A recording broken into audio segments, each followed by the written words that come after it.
यदि आपका भी सीयूटी फिजिक्स का एग्जाम अभी बाकी है तो आप बिल्कुल सही वीडियो पर आए हो। इस वीडियो में मैंने सीयूटी 2026 के लेटेस्ट पूछे गए क्वेश्चन प्लस लास्ट 4 ईयर के प्रीवियस ईयर क्वेश्चन का मिक्स कंपाइलेशन लेकर आया हूं। देखिए स्टार्टिंग में लेटेस्ट 2026 के क्वेश्चन लिए हैं और उसके बाद में जो पीवाईक्यू क्वेश्चन लास्ट 4 ईयर में पूछे गए हैं उनको एक साथ कंपाइलेशन किया है। इस पीडीएफ को तैयार करने में काफी मेहनत और काफी समय लगा है, तो इस पीडीएफ के लिए एक सब्सक्राइब जरूर करें। जैसे ही 5 सब्सक्राइबर का टारगेट कंप्लीट होता है वैसे ये पीडीएफ आपको बिल्कुल free of cost Telegram channel Dharmaram physics, जिसका लिंक डिस्क्रिप्शन में दे दिया है, वहां पर प्रोवाइड कर दी जाएगी। देखिए बहुत सारे स्टूडेंट्स पूरा सपोर्ट करते हैं चैनल को, पूरा प्यारे प्यारे कमेंट्स करते हैं, तो मेरे को मोटिवेशन मिलता है नेक्स्ट वीडियो नेक्स्ट लेवल का प्रोवाइड करने के लिए। जो बच्चे अभी भी सब्सक्राइब नहीं करेंगे वो फ्री में मिलने वाले इंपॉर्टेंट पीवाईक्यू और ट्रिक्स को मिस कर देंगे। इसमें मैंने केवल हल्के क्वेश्चन नहीं लिए हैं, हर टाइप को कवर किया है जिससे आपका सिलेबस भी कवर होता रहे और एक भी टाइप मिस नहीं हो। हर टाइप के क्वेश्चन लिए हैं, चाहे वो आसान हो या टफ हो, हर प्रकार के क्वेश्चन जैसे एग्जाम में पूछे जाएंगे वो सब लिए हैं। इतनी बड़ी पीडीएफ को तैयार करने में बहुत अधिक समय लगा है, तो मेहनत को देखते हुए हर एक विद्यार्थी एक सब्सक्राइब अपने भाई को जरूर देकर जाएगा। देखिए आज हम अब इसका वीडियो सॉल्यूशन करने वाले हैं। आपको ये बार बार एक भी क्वेश्चन नोट नहीं करना पड़े, इसके लिए ये जो पीडीएफ है वो मैं आपको प्रोवाइड कर रहा हूं। पीडीएफ के लिए परेशान बिल्कुल भी मत होना, मैं तुरंत आपको टेलीग्राम चैनल है धर्माराम फिजिक्स जिस पर प्रोवाइड कर दूंगा। अब देखिए स्टार्टिंग से लेकर एंड तक जरूर वीडियो को देखना, क्योंकि जो विद्यार्थी इस क्लास को शुरू से लेकर लास्ट तक टिका रहेगा वो बहुत कुछ सीख कर जाएगा और बहुत सारे सिलेबस को कवर कर लेगा। देखते हैं, सबसे पहले आप देख रहे होंगे हिंदी और इंग्लिश दोनों लैंग्वेज में मैंने क्वेश्चन प्रोवाइड किया है, ताकि मेरा कोई भी भाई किसी भी प्रकार से परेशान नहीं हो। और भी आपकी कोई भी रिक्वेस्ट हो तो मुझे कमेंट बॉक्स में जरूर कमेंट करना और एक प्यारा सा सब्सक्राइब करके और ये भी कमेंट करना कि सर मैंने सब्सक्राइब किया है, मैं आपके साथ हूं, पूरा सपोर्ट करूंगा, तो मैं आपको नेक्स्ट वीडियो नेक्स्ट लेवल को प्रोवाइड करूंगा। और मेहनत करने वाले स्टूडेंट्स के लिए मैं स्टार्टिंग में ही बता देता हूं कि मैं 24 घंटे मेहनत करने के लिए तैयार हूं। अब स्टार्ट करते हैं आज की क्लास को। सबसे पहला ही क्वेश्चन बेहतरीन क्वेश्चन है। सबसे पहले तो क्वेश्चन को पढ़िए, और ये वही क्वेश्चन है जो हमने अपने कंसेप्ट में न जाने कितनी बार सोल्व किया है, हर बार मैं सोल्व करवाता हूं। यही आपके सीयूईटी 2026 में पूछा गया है, जो आपके 12 मई को हुआ था, उस एग्जाम में पूछा गया था। उसके बाद भी ये रिपीट हुआ है इसी टाइप्स में, कई बार केवल और केवल, कई बार प्रतिरोधकता का मात्रक पूछ लेता है, कई बार त्रिज्या का रेशियो चेंज कर देता है, बस इतना ही कन्वर्ट करता है। तो विद्यार्थी शुरू से जुड़े हैं उनको पता है कि हमने किस टाइप्स के क्वेश्चन किए हैं। देखिए सबसे पहले क्वेश्चन को पढ़ते हैं, बेहतरीन क्वेश्चन है और बेहतरीन सॉल्यूशन करेंगे इसका। 2 तार समान पदार्थ एवं समान लंबाई के हैं, उनकी त्रिज्याएं क्रमशः r एवं 2r है, उनके विशिष्ट प्रतिरोधों का अनुपात होगा। विशिष्ट प्रतिरोध या प्रतिरोधकता, विशिष्ट प्रतिरोध या प्रतिरोधकता केवल और केवल पदार्थ की प्रकृति और ताप पर निर्भर करते हैं। पदार्थ की प्रकृति और ताप पर निर्भर करते हैं। विशिष्ट प्रतिरोध या प्रतिरोधकता आकार, आकृति, क्षेत्रफल, त्रिज्या इन पर निर्भर ही नहीं करते हैं। तो त्रिज्या का रेशियो इसने r और 2r दिया है, और प्रतिरोधकता का यानी विशिष्ट प्रतिरोध का आपको रेशियो पूछा है, तो मैंने आपको पहले ही बताया था 1:1 हो जाएगा, क्योंकि जो विशिष्ट प्रतिरोध या प्रतिरोधकता या इंग्लिश में रेसिस्टिविटी केवल और केवल पदार्थ की प्रकृति और ताप पर निर्भर करता है, तो 1:1 हो जाएगा। त्रिज्या का रेशियो कितना भी दे, चाहे 1:18 दे, 2:20 दे, आपको प्रतिरोधकता का अनुपात पूछा है तो 1:1 हो जाएगा। कैसा लगा ये क्वेश्चन और कितनी भी बार इसको हमने कंसेप्ट में करवाया है, तो आपको हर एक कंसेप्ट को क्लियर करना है। एक एक क्वेश्चन में मैं 4-4 क्वेश्चन क्लियर करवाता हूं। अब आप मेरे को बताओगे प्रतिरोधकता का मात्रक क्या होता है, रो का मात्रक क्या होता है। रो का मात्रक क्या होता है, तो देखिए रो होती है प्रतिरोधकता, इसका मात्रक होता है ओम मीटर। प्रतिरोधकता का मात्रक होता है ओम मीटर, अच्छी तरीके से आपको याद में रखना है। अब देखिए एक फॉर्मूला होता है R = ρl/A, R = ρl/A। ये फॉर्मूला भी आपको पता होना चाहिए। इससे आपको रो का मान निकालना हो तो कैसे निकाल लोगे, RA/A एल। अब देखिए ये मात्रक इस फॉर्मूले से भी निकाल सकते हो। प्रतिरोध का मात्रक ओम, क्षेत्रफल का मात्रक क्या हो जाता है मीटर स्क्वायर अपॉन में लंबाई का मीटर। 1 मीटर से 1 मीटर कैंसिल हो जाएगा और ओम मीटर हो जाएगा प्रतिरोधकता का मात्रक। ध्यान रखना प्रतिरोधकता के व्युत्क्रम को क्या कहते हैं चालकता कहते हैं। प्रतिरोधकता के व्युत्क्रम को क्या कहते हैं तो प्रतिरोधकता के व्युत्क्रम को चालकता कहते हैं। क्लियर हुआ। मैं यहां तक ही नहीं छोड़ने वाला, क्वेश्चन आया है तो क्वेश्चन के नोज को हम पकड़कर उससे सारे के सारे कंसेप्ट क्लियर करवा दूंगा। अब देखिए आप मेरे को बताओगे ताप बढ़ाने पर चालकों पर क्या प्रभाव पड़ता है और अर्धचालक, दोनों ही बताओ, अर्धचालक उन पर क्या प्रभाव पड़ता है। देखिए ताप बढ़ाने पर चालकों का प्रतिरोध भी बढ़ता है, प्रतिरोधकता भी बढ़ती है। अब प्रतिरोधकता के व्युत्क्रम को क्या कहते हैं चालकता कहते हैं, तो चालकता घटती है। अर्धचालक जैसे क्या होते हैं सिलिकॉन जर्मेनियम, ये अर्धचालक ही तो है। अब अर्धचालकों में ताप बढ़ाने पर क्या होता है, ताप बढ़ाने पर अर्धचालकों का प्रतिरोध घटता है। प्रतिरोध घटता है इसका मतलब है कि प्रतिरोधकता भी घटती है। तो चालकता क्या होती है अर्धचालकों की चालकता ताप बढ़ाने पर ही बढ़ती है। क्लियर हुआ। यदि पसंद आ रहा है ना सॉल्यूशन, एक सब्सक्राइब अपने भाई के लिए जरूर करके जाना, क्योंकि आप ही हो जो हमारे परिवार को बड़ा करने वाले हो, हमारी फैमिली को बड़ा करने वाले हो। हर एक विद्यार्थी सपोर्ट करेगा तभी पॉसिबल है, और आप जब सपोर्ट करोगे तो मेरे को पता है कि सब कुछ पॉसिबल है। क्लियर है। अब देखिए इस क्वेश्चन को इंग्लिश में आप पढ़ सकते हो। 2 wires are of same material same है एंड सेम लेंथ है, their radii R and 2R respectively, the ratio of their specific resistance या रेसिस्टिविटी। तो रेशियो क्या हो जाएगा, मटेरियल तो सेम है, लेंथ भी सेम है, तो क्या हो जाएगा 1:1 हो जाएगा। क्लियर है, समझ में आया।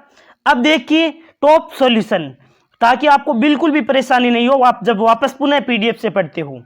विशिष्ट प्रतिरोध या प्रतिरोधकता रेसिस्टिविटी, यह केवल पदार्थ की प्रकृति और तापमान पर निर्भर करती है। यह तार की लंबाई या त्रिज्या r या अनुप्रस्थ काट के क्षेत्रफल पर निर्भर ही नहीं करती है। यह केवल और केवल पदार्थ की प्रकृति और ताप पर निर्भर करती है। क्लियर हुआ। अब देखिए रेशियो आ जाएगा 1:1। अगले क्वेश्चन की ओर। यदि बेहतरीन क्वेश्चन लगे तो आपको एक सब्सक्राइब जरूर करना। ये क्वेश्चन हमने पहले भी कर चुके हैं और यही क्वेश्चन देख के पूछे गए हैं। इसी टाइप्स के जो कंसेप्ट बता रहा हूं उनके पर पकड़ मजबूत करना, वही कंसेप्ट अगले शिफ्ट में पूछे जाएंगे।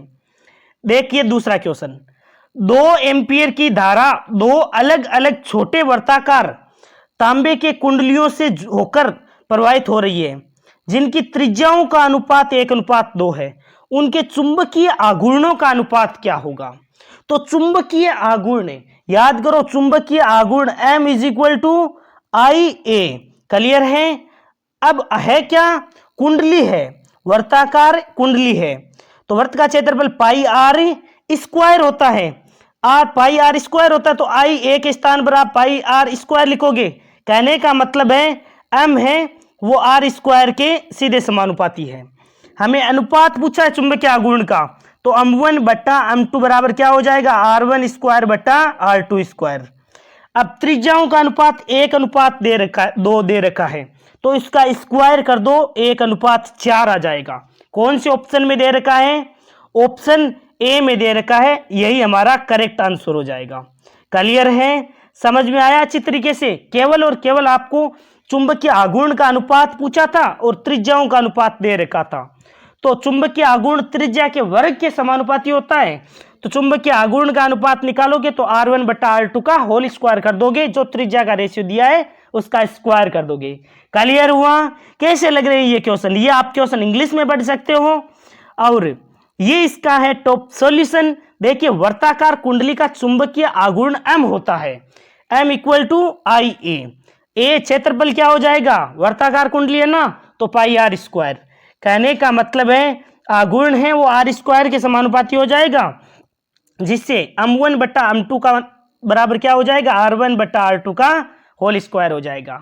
R1 बट्टा R2 का मान कितना दिया है 1/2, 1/2 का होल स्क्वायर कितना हो जाएगा 1/4। क्लियर हुआ? कैसे लग रहे हैं ये क्वेश्चन? यदि बेहतरीन क्वेश्चन लगे ना तो एक सब्सक्राइब जरूर करना है, क्योंकि आपके कारण ही सब कुछ पॉसिबल है। आप जब चैनल को सब्सक्राइब करते हो तभी मैं मोटिवेट होकर नेक्स्ट वीडियो नेक्स्ट लेवल का प्रोवाइड कर पाता हूं। सब कुछ आपके कारण ही पॉसिबल है, और आप चाहोगे तो जल्द ही हमारे 1K सब्सक्राइबर कंप्लीट करवा दोगे। देखिए क्वेश्चन नंबर 3 एक और बेहतरीन क्वेश्चन। अब क्वेश्चन आया है तो क्वेश्चन से संबंधित सारे क्वेश्चन आपको क्लियर करवाऊंगा। सबसे पहले क्वेश्चन को देखकर डरना बिल्कुल मत, क्योंकि आपका भाई आपके साथ है, बिल्कुल आसानी से सोल्व करेंगे। वायुयान के पहिए चालन रबर के क्यों होते हैं? कहने का मतलब है वायुयान के पहिए हैं वो चालक क्यों होते हैं? तो 1 नंबर दिया है ताकि उड़ान में वायुयान पर संचित आवेश वायु को रगड़कर लैंडिंग पर आसानी से जमीन पर स्थानांतरित किया जा सके। बिल्कुल करेक्ट है, ए बिल्कुल करेक्ट है। देखिए क्योंकि जब भी वायुयान है वो वायु के घर्षण के कारण जो अतिरिक्त आवेश आ जाता है वो चालक पहियों के माध्यम से क्या चला जाएगा? पृथ्वी में चला जाएगा। पहला तो बिल्कुल करेक्ट है। दूसरे को पढ़ते हैं। ताकि उड़ान में वायुयान में विभिन्न इलेक्ट्रॉनिक उपकरणों के संचालन के कारण संचित आवेश को लैंडिंग कर आसानी से जमीन पर स्थानांतरित किया जा सके। यह भी बिल्कुल करेक्ट है। कहने का मतलब चालक पहिए इसीलिए लगाए जाते हैं ताकि जो भी अतिरिक्त आवेश होता है घर्षण के कारण, वायु के घर्षण के कारण, मशीनरी के कारण, अब जब आवेश आ जाता है घर्षण के कारण, हमने अरे आवेश उत्पन्न होने की विधियां पढ़ रखी हैं, नहीं पढ़ी है तो अभी बता देता हूं। देखिए आवेश को उत्पन्न किया जा सकता है घर्षण द्वारा, चालन द्वारा और प्रेरण द्वारा। तो घर्षण द्वारा आवेश कैसे उत्पन्न होता है? जब भी दो वस्तु को रगड़ा जाता है तब इलेक्ट्रॉनों का स्थानांतरण होता है और दोनों वस्तुएं आवेशित हो जाती है। इसी प्रकार क्या होता है जब वायुयान उड़ता है तो वायु के घर्षण के कारण, मशीनरी के कारण, रगड़ने के कारण क्या हो जाता है? उनमें आवेश उत्पन्न हो जाता है। अब आवेशित तो हो गए, अब यदि वो आवेश पृथ्वी में नहीं जाएगा, पृथ्वी में नहीं जाएगा तो क्या होता है कि जैसे ही कोई स्पार्क जनरेट होगी ना, स्पार्क जनरेट होने का मतलब है कि जैसे कोई चिंगारी उत्पन्न होती है तो तुरंत उनमें आग लगने का खतरा रहता है। इसीलिए क्या होता है उनको कनेक्ट कर दिया जाता है। जो उनके पहिए हैं वो चालक बनाए जाते हैं। पहिए कैसे होते हैं? चालक होते हैं, ताकि चालक होंगे तो पृथ्वी से कनेक्ट होते ही अतिरिक्त आवेश है वो पृथ्वी में चला जाएगा। क्लियर है? समझ में आ गया ना? अरे भूसंपर्कित का कंसेप्ट सबको याद है ना? देखिए इस प्रकार हमारे पास दो चालक है, इस प्रकार हमारे पास दो चालक है। जैसे इस पर पॉजिटिव चार्ज है, इस पर नेगेटिव चार्ज है। जैसे ही इनको पृथ्वी से जोड़ा जाता है, जैसे ही पृथ्वी से कनेक्ट किया जाता है तो इलेक्ट्रॉनों का स्थानांतरण तब तक होता रहता है जब तक कि दोनों वस्तुएं निरावेशित नहीं हो जाती। जब तक कि दोनों वस्तुएं निरावेशित नहीं हो जाती तब तक इलेक्ट्रॉनों का स्थानांतरण होता रहता है। इसीलिए तो आपने देखा होगा जिन वाहनों में ज्वलनशील पदार्थ, क्वेश्चन नोट कर लो, तुरंत के तुरंत पूछ लेता है ऐसा डायरेक्ट। जिन वाहनों में ज्वलनशील पदार्थ भरा जाता है, जिन वाहनों में ज्वलनशील पदार्थ भरा रहता है, प्राय उनमें धातु की जंजीरें लटकाई जाती है। क्यों? तो इसका कारण होता है जैसे ज्वलनशील पदार्थ भरा है जिन वाहनों में, उनमें क्या होता है जैसे वो गति करेंगे तो घर्षण के कारण आवेश तो उत्पन्न होगा, घर्षण के कारण आवेश होए। अब वो आवेश जाएगा कहां पर? अब उनमें पीछे जंजीरें लटकाई जाती है धातु की, ताकि वो पृथ्वी से कनेक्ट हो जाए, ताकि वो पृथ्वी से कनेक्ट हो जाए। तो जैसे ही अतिरिक्त आवेश होगा वो पृथ्वी में चला जाएगा, आग लगने का खतरा नहीं रहेगा। क्लियर है? इसी प्रकार वाहनों के पहिए चालक बनाए जाते हैं ताकि घर्षण के कारण, मशीनरी के कारण जो भी अतिरिक्त आवेश है वो अब चालक होगा तो चालक के द्वारा क्या होंगे, इस प्रकार पृथ्वी से कनेक्ट होते ही पृथ्वी में चले जाएगा, आग का खतरा नहीं रहेगा। क्लियर है? 1 और 2 दोनों करेक्ट है। कैसा लगा ये क्वेश्चन? मेरे को तो गजब का क्वेश्चन लगा। देखिए 1 और 2 दोनों हो जाएंगे, सी ऑप्शन करेक्ट हो जाएगा इनका। ये इंग्लिश में क्वेश्चन प्रोवाइड कर दिया है और ये इसका सॉल्यूशन प्रोवाइड कर दिया है। जब हवाई जहाज हवा में उड़ता है तो हवा के घर्षण, फ्रिक्शन के कारण उसकी बॉडी पर बहुत अधिक मात्रा में स्थिर विद्युत आवेश जमा हो जाता है। साथ ही अंदरूनी इलेक्ट्रॉनिक उपकरणों के कारण भी कुछ आवेश आ जा सकता है। यदि इस आवेश को लैंडिंग के समय तुरंत जमीन में न भेजा जाए तो ईंधन भरते समय या फिर यात्रियों के उतरते समय कोई स्पार्किंग का मतलब क्या है, चिंगारी के कारण आग लगने का खतरा हो जाता है। इसीलिए पहियों को थोड़ा सुचालक बनाया जाता है ताकि लैंडिंग करते समय सारा संचित जो भी आवेश है वो तुरंत सुरक्षित रूप से पृथ्वी में जमा हो जाए, ताकि कोई भी आग लगने का खतरा नहीं रहे।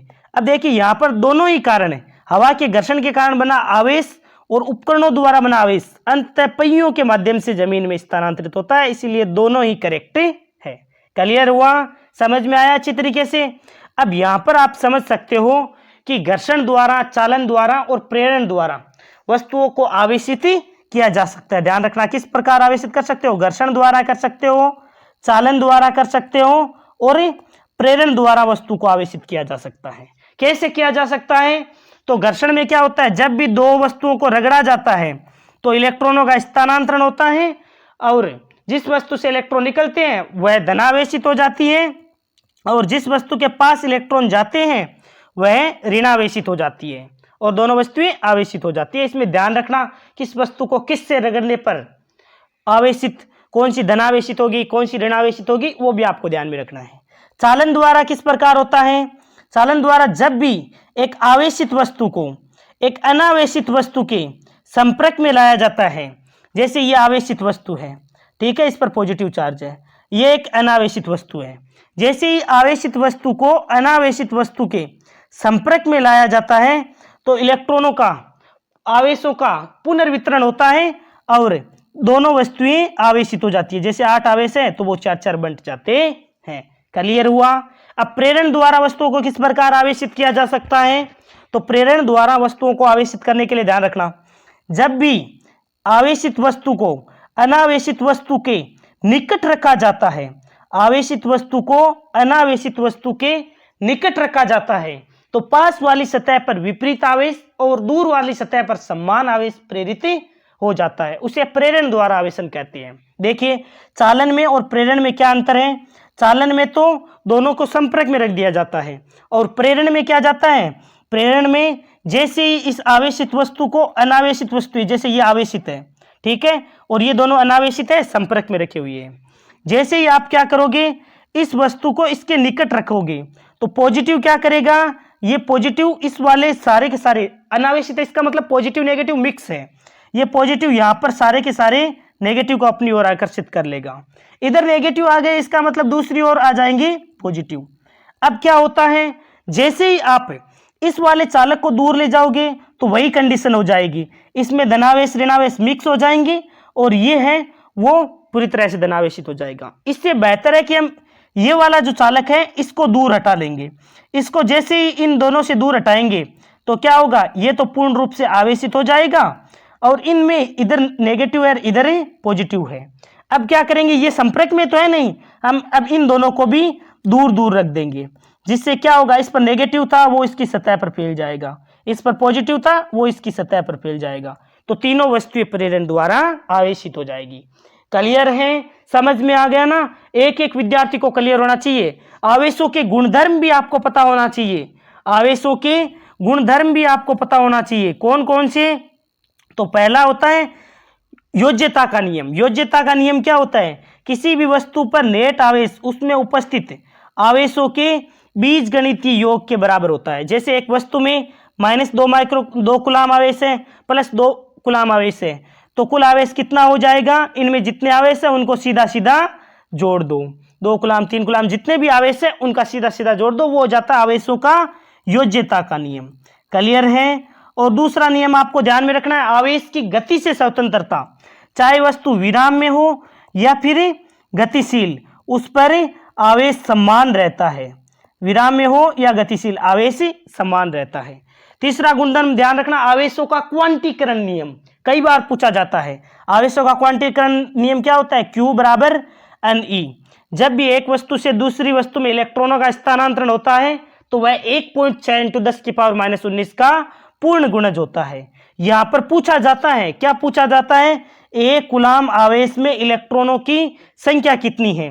तो Q के स्थान पर 1 रखते हो, E का भाग लगाते हो, तो एक कूलाम आवेश में इलेक्ट्रॉनों की संख्या आती है 6.25 इंटू 10 की पावर 18, 6.25 इंटू 10 की पावर 18। ये भी आपको बिल्कुल अच्छी तरीके से पता होना चाहिए। एक आवेश संरक्षण का नियम भी पता होना चाहिए। आवेश का निर्माण और विनाश संभव नहीं है, इसे केवल एक वस्तु से दूसरी वस्तु में स्थानांतरित किया जा सकता है। ये आवेशों के बेसिक गुणधर्म आपको पता होना चाहिए। कंसेप्ट से क्वेश्चन पूछता है तो इस टाइप्स के पूछ लेता है। अब क्या करूं, मन तो करता है इस चैप्टर के काफी सारे कंसेप्ट क्लियर करवा दूं, लेकिन इतना स्टोरेज भी तो नहीं है इसमें। तो आगे बढ़ते हैं, देखो अगले क्वेश्चन की ओर। बेहतरीन क्वेश्चन है। सबसे पहले क्वेश्चन को पढ़ते हैं। दो घन ए और बी में संलग्न आवेश क्यों है?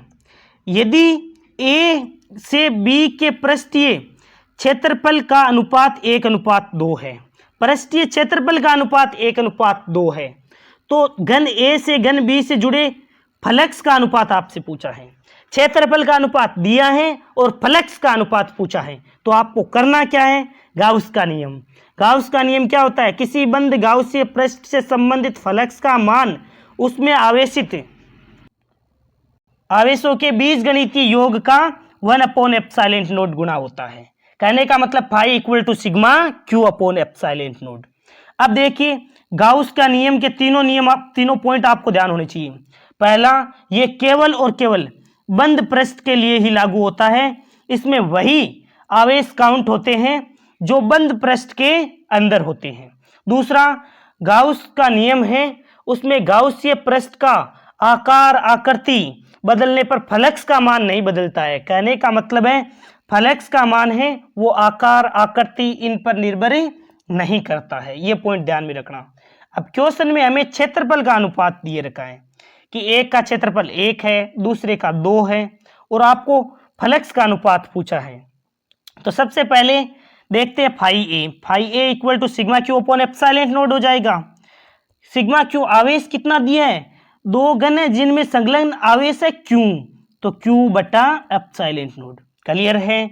इसी प्रकार फाई बी निकालते हैं। फाई बी क्या हो जाएगा?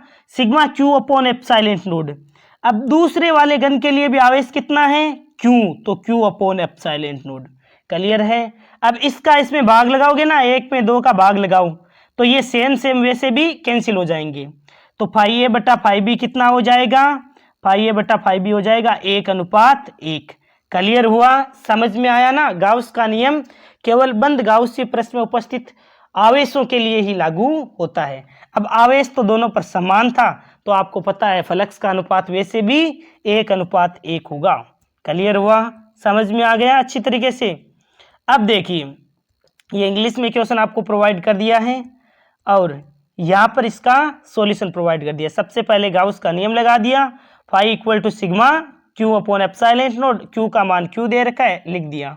यह बंद सतह के आकार, पृष्ठीय क्षेत्रफल या आकार आकृति पर बिल्कुल भी निर्भर नहीं करता है। अब क्षेत्रफल का अनुपात 1:2 दिया है, इसलिए 1:5 देता, 1:10 देता, 20:30 देता, कुछ भी दे देता। ये वैसे भी क्षेत्रफल आकार आकृति पर निर्भर ही नहीं करता है, तो आता तो आंसर 1:1 ही। ऐसे क्वेश्चन काफी पूछे जाते हैं। बच्चे काफी कंफ्यूज होते हैं क्योंकि उन्होंने पहले ऐसे कंसेप्ट नहीं पढ़ रखे होते हैं, लेकिन आपको मैं अच्छी तरीके से क्लियर करवाऊंगा। बस रिक्वेस्ट है आपसे इस चैनल पर 1K सब्सक्राइबर करवाने का पूरा प्रयास करना, और आप जब प्रयास करोगे ना, एक विद्यार्थी जो इस वीडियो को देख रहा है सब्सक्राइब करेगा तो तुरंत हम 1K सब्सक्राइबर तक पहुंच जाएंगे। आप ही सपोर्ट करोगे तभी ये पॉसिबल है, अदरवाइज मेरे से या मेरे अकेले से कहने से नहीं, आप जब पूरा सपोर्ट करोगे तब ये पॉसिबल है। क्योंकि ए और बी के बंद आवेश का मान समान है, क्यों? तो फ्लक्स का अनुपात 1:1 हो जाएगा। क्लियर हुआ? समझ में आ गया सबको? अगला क्वेश्चन एक और बेहतरीन क्वेश्चन है, टॉप से टॉप क्वेश्चन है। ये पूछा गया क्वेश्चन है, और ये पूछे गए क्वेश्चन है तो इससे संबंधित सभी क्वेश्चन आपको क्लियर करवा देता हूं। 6 क्वेश्चन मैंने रिसेंट एग्जाम के, लेटेस्ट एग्जाम के लिए हैं, और उसके बाद में PYQ क्वेश्चन लिए हैं। देखिए इनको कलेक्ट करने में तो काफ़ी समय लग जाता है, लेकिन आप जब मोटिवेट करते हो ना, तो मैं मजबूर हो जाता हूँ इसे टॉप कंटेंट प्रोवाइड करने के लिए, क्योंकि ऑनलाइन में बच्चे सीरियस ज़्यादा होते हैं। पढ़ाता तो मैं ऑफलाइन भी हूँ, लेकिन ऑफलाइन में बच्चे सीरियस इतने नहीं होते जितने आप अभी ऑनलाइन में सीरियस होकर पढ़ रहे हो। देखिए क्वेश्चन नंबर 5 है, हाइड्रोजन परमाणु के लिए बोर के परमाणु मॉडल पर विचार करें। बोर के परमाणु मॉडल पर विचार करना है, मैं अकेला विचार थोड़ी करूंगा, आप सभी विचार करो, पढ़ो सभी।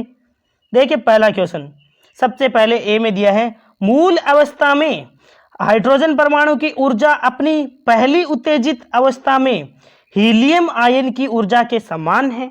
पढ़ा, पता नहीं चला, लेकिन अब देखना मैं अपनी लैंग्वेज में आपको समझाता हूं, फिर देखना आपका भाई कितना आसानी से समझाता है।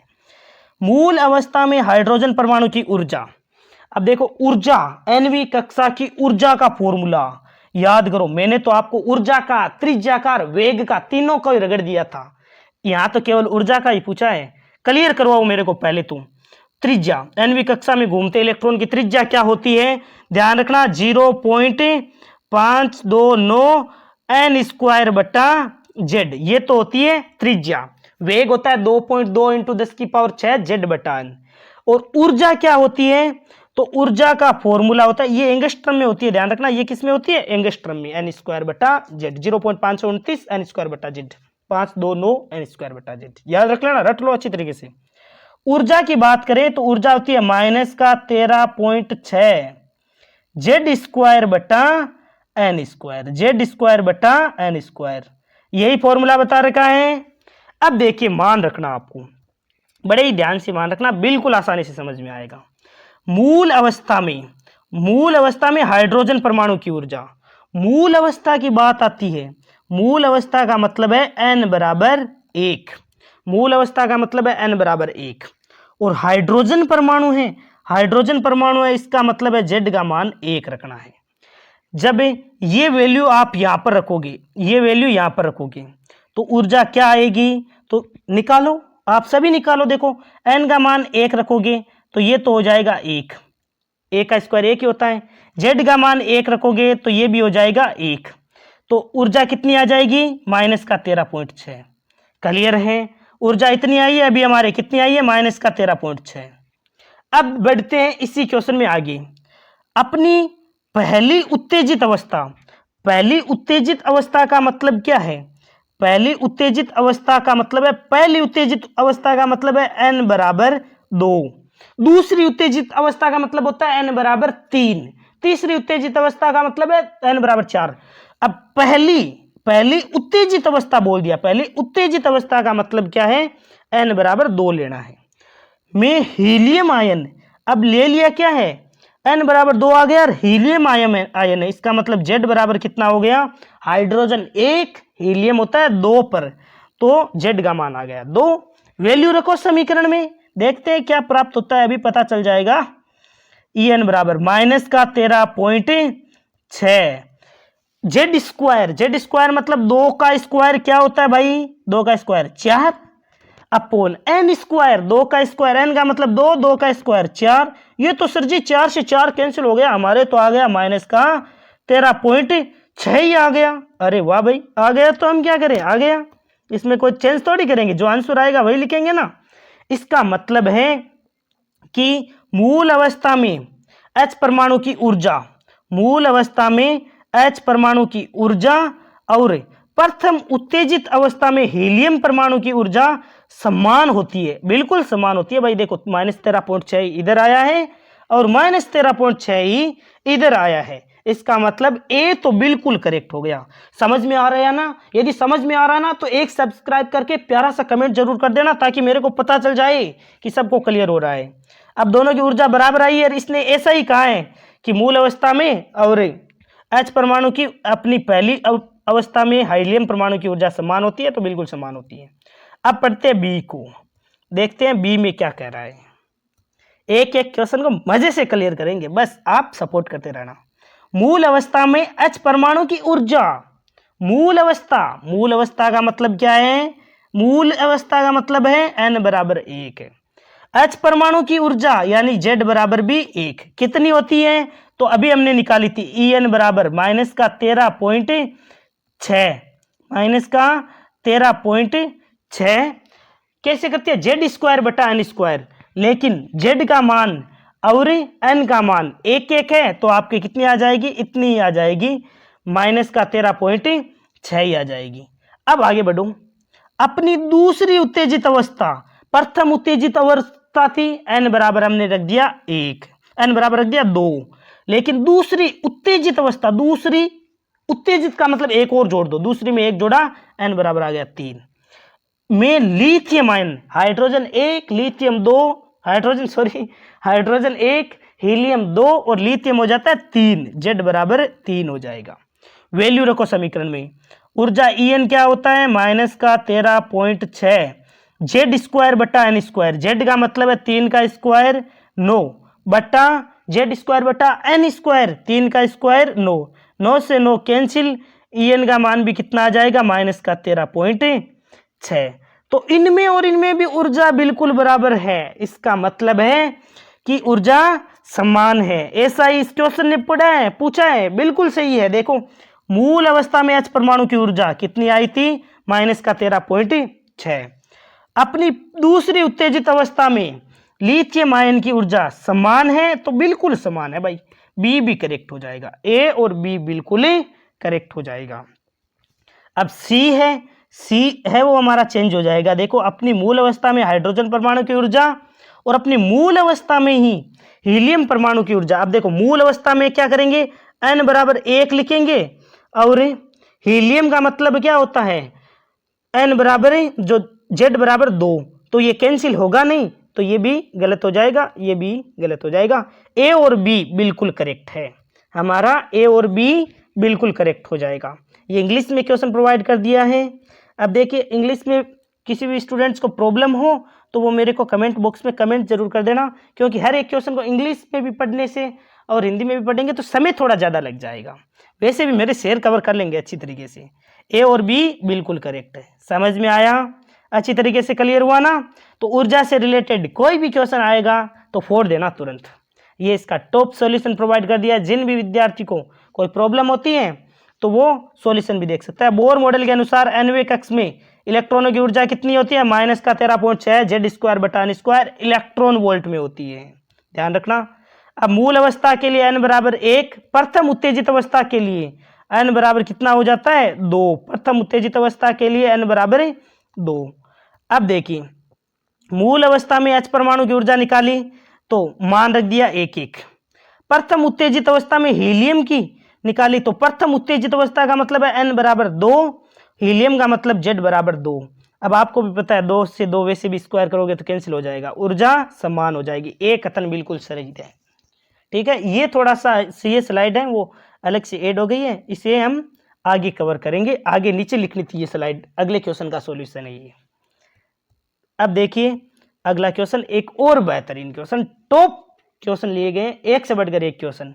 ये रिसेंट एग्जाम में पूछे गए क्वेश्चन का लास्ट क्वेश्चन है, उसके बाद में प्रीवियस ईयर क्वेश्चन कर लेंगे।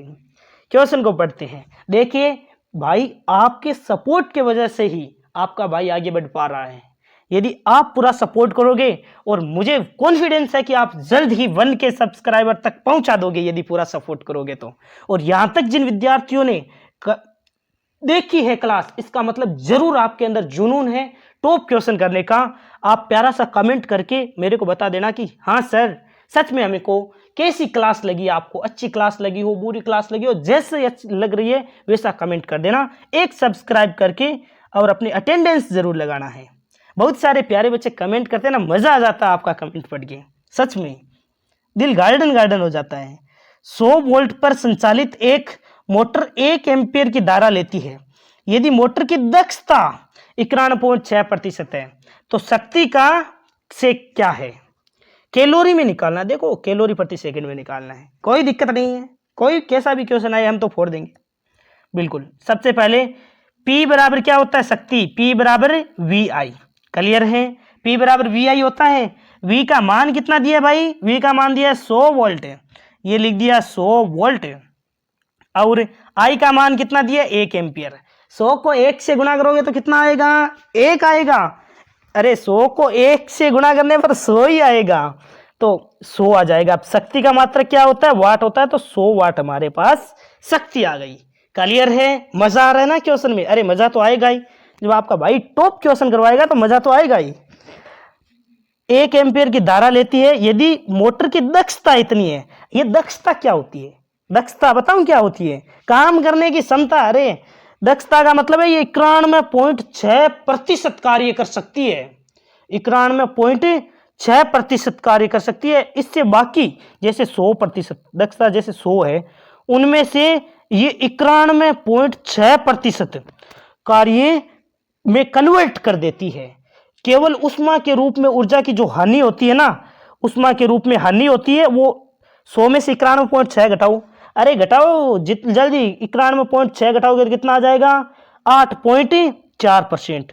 यानी 8.4% ही शक्ति का क्षय होता है। 8.4% ही जो भी आपके पास शक्ति है ना, उसका वे कितना होता है? 8.4%। बाकी 91.6% तो उसकी दक्षता है, इतना तो वो कार्य में कन्वर्ट कर देती है। बाकी जो भी बचा हुआ है वो उष्मा के रूप में जो वे होता है, शक्ति का क्षय होता है। इसका मतलब जो शक्ति है, शक्ति कितनी आई है? 100 वाट आई है। शक्ति कितनी आई है? 100 वाट आई है। 100 वाट में से आपका कितना कार्य वे हो रहा है, शक्ति का क्षय कितना हो रहा है? 100 का सर जी 8.4%। 8.4% का मतलब परसेंट हटाओगे तो नीचे कितना आ जाएगा? 100 आ जाएगा। नीचे कितना आ जाएगा? 100 आ जाएगा। 2 जीरो से 2 जीरो कैंसिल हो जाएगा। कहने का मतलब है 8.4 जूल प्रति सेकंड, इतना हमारे शक्ति क्षय होगा। क्लियर है? अरे सर ऑप्शन दिखाई दे दिया 8.4, हमें कोई गलत ऑप्शन थोड़ी टिक लगाना है। ये तो है जूल प्रति सेकंड में, हमें निकालना है कैलोरी प्रति सेकंड में। देखिए ऐसे क्वेश्चन को बच्चे छोड़ छोड़ के भाग जाएंगे, मेरे को भी पता है, लेकिन एक भी विद्यार्थी यदि इन क्वेश्चन पर टिका रहता है वही एग्जाम में विनर होता है।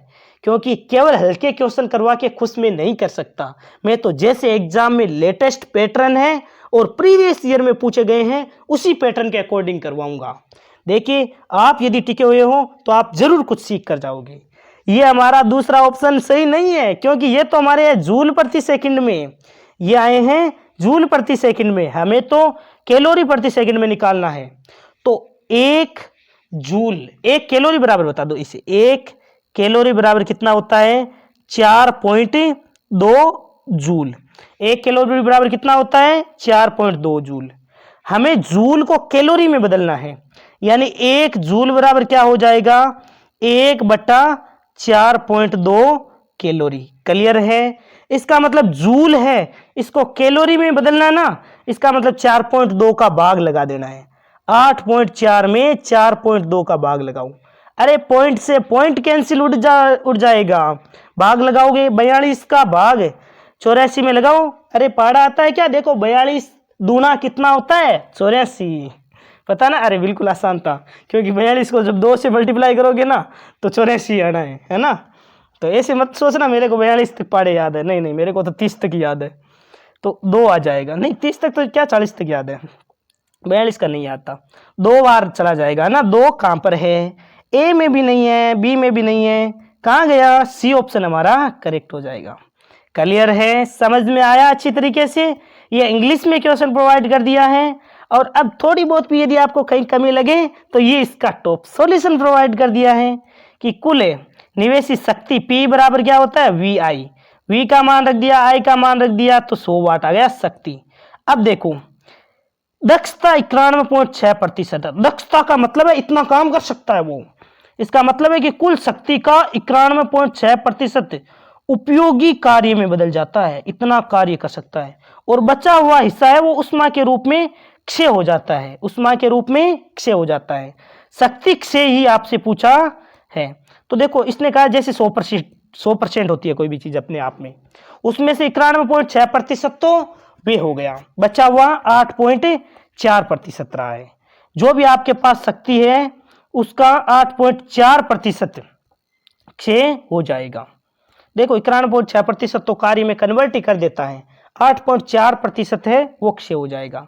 तो जो भी आपकी शक्ति आई थी ना, शक्ति कितनी थी? 100 वाट, उसका 8.4% शक्ति क्षय होगा, यानी 8.4 वाट जूल प्रति सेकंड में। अब इसको कैलोरी प्रति सेकंड में बदलना है, तो 4.2 का भाग लगा देना है। देखिए 1 जूल बराबर कितना हो जाएगा, 1/4.2 कैलोरी। भाग लगाओगे तो कितना आ जाएगा, भाग लगाओगे तो आ जाएगा 2 कैलोरी पर सेकंड। क्लियर हुआ, समझ में आया। ये तो थे लेटेस्ट जो एग्जाम में पूछे गए क्वेश्चन थे वो। अब हम करते हैं PYQ question. PYQ question last 4 year में पूछे गए क्वेश्चन, तो इनको भी देख लेते हैं। देखिए सबसे पहले 7वां क्वेश्चन, यदि बेहतरीन क्वेश्चन और टॉप सॉल्यूशन लगे और इन लेक्चर से हेल्प हो रही है ना, तो आपके भाई को एक सब्सक्राइब जरूर देकर जाना। उसी से मैं मोटिवेट मिलता हूं, एक एक विद्यार्थी का कमेंट पढ़ता हूं, एक एक सब्सक्राइबर देखता हूं। यदि आप पूरा सपोर्ट करोगे ना, तो जल्द ही मुझे 1K सब्सक्राइबर तक पहुंचा ही दोगे, ये मेरे को कॉन्फिडेंस है।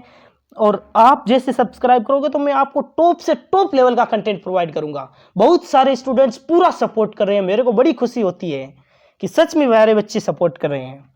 देखिए क्वेश्चन नंबर 7, समय के साथ परिवर्तनशील विद्युत क्षेत्र के कारण विस्थापन धारा किसके द्वारा दी जाती है। आपको डायरेक्ट याद रखना, विस्थापन धारा एप्सिलॉन नोड डी फाई बटा D T, epsilon naught D phi बटा डी टी। आई डी बराबर क्या हो जाता है, एप्सिलॉन नोड डी फाई बटा डी टी। ये होता है विस्थापन धारा का फॉर्मूला। क्लियर है। अब निकालते कैसे हैं वो भी हम बता देता हूं। फाई इक्वल टू क्या होता है, सिग्मा क्यू बत्ता एप्सिलॉन नोड। आपको क्यू का मान निकालना हो तो फाई इंटू एप्सिलॉन नोड। अब अवकलन करें तो डी क्यू बट्टा डी टी, डी क्यू बट्टा डी टी बराबर क्या हो जाएगा, एप्सिलॉन नोड बाहर आ जाएगा, डी फाई बट्टा डी टी। क्लियर है।